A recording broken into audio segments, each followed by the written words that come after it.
Vamos em frente, porque a tensão entre o Congresso e o STF também está dando o que falar. O Supremo Tribunal Federal formou maioria nesta sexta-feira para manter a decisão do ministro Flávio Dino, que suspendeu a execução de emendas impositivas apresentadas por parlamentares. A medida vai valer até que o Congresso estabeleça novos critérios de transparência sobre esse tipo de gasto. Até o momento, acompanharam Dino os ministros André Mendonça, Luiz Edson Fachin, Cristiano Zanin, Alexandre de Moraes e Dias Toffoli. O placar, portanto, é de 6-0 pela suspensão das emendas. A análise ocorre no plenário e termina às 23h59 de hoje, a não ser que algum ministro peça vista.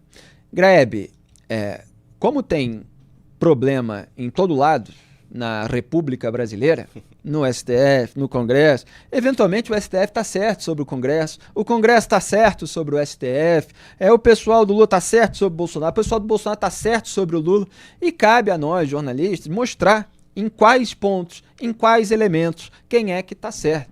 Então nós criticamos há décadas a distribuição sem transparência de verbas para os parlamentares, que são essas emendas.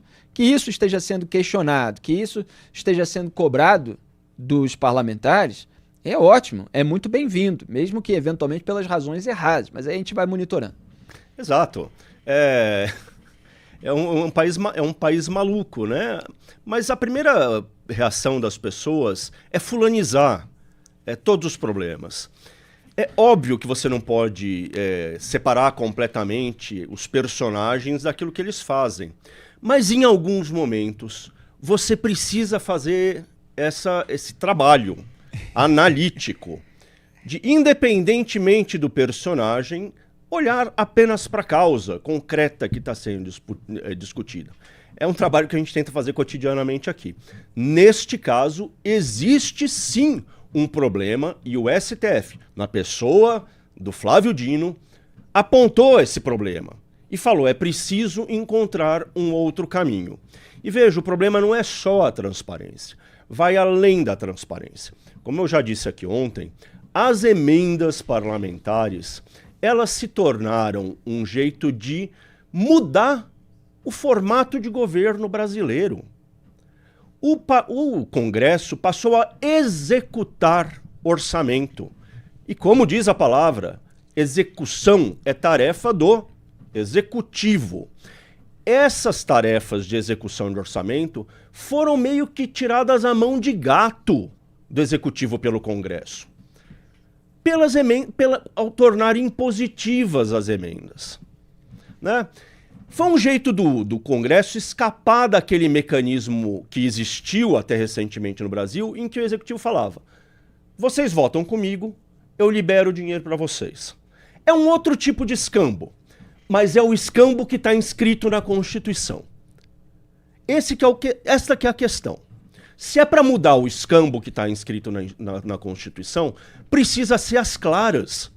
Não pode ser com teatrinho. Eu não estou justificando o outro, mas eu estou dizendo, você não pode mudar o jogo aumentando enormemente o poder do Congresso sem que isso tenha uma discussão às claras, sem que isso tenha, inclusive, uma consequência. E a consequência chegou agora com essa decisão do STF.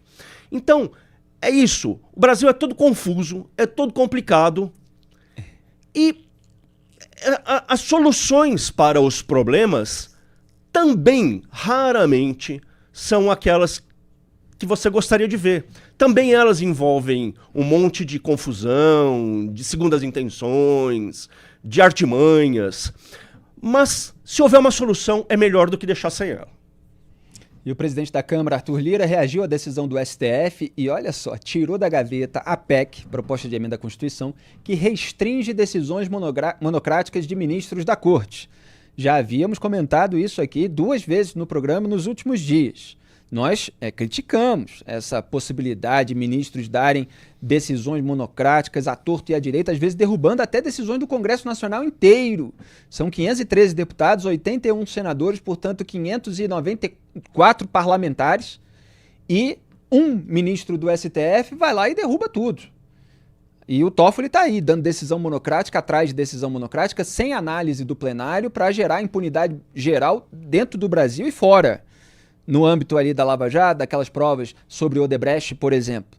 Mas o Congresso só cogita restringir as decisões monocráticas quando o STF bloqueia as emendas, as verbas dos parlamentares. Aí o Arthur Lira tira da gaveta. Ah, é? Então, peraí. E o deputado encaminhou nessa sexta-feira o texto para análise da Comissão de Constituição e Justiça, a CCJ, da Câmara dos Deputados. O projeto foi aprovado pelo Senado em novembro do ano passado e desde então estava parado na casa. Pois é, passou lá no Senado, o pessoal celebrou, etc. E a gente dizendo, olha, Arthur Lira, aliado do Gilmar Mendes. Arthur Lira foi palestrante do Gilmar Palusa lá em Lisboa, em Portugal, e dias depois o Gilmar foi e suspendeu as investigações sobre o kit robótica do Arthur Lira.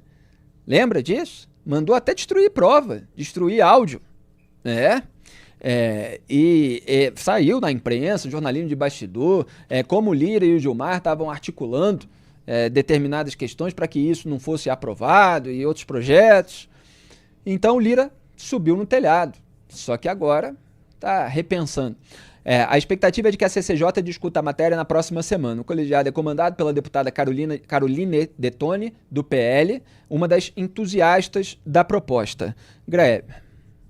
Olha, reação é até uma palavra leve para falar disso. Isso é retaliação, né?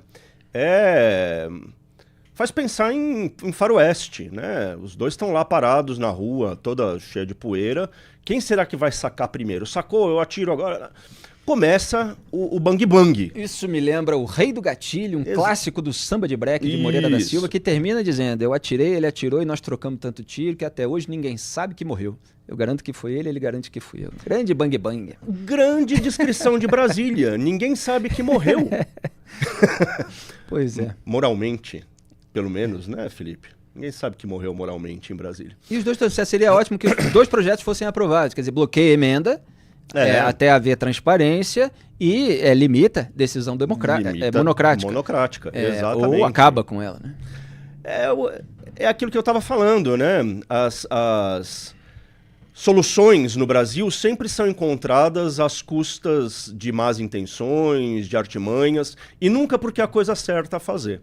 Os dois têm alguma razão, mas só resolveram agir porque, enfim, não foi porque acharam que aquilo era o melhor para o Brasil, né?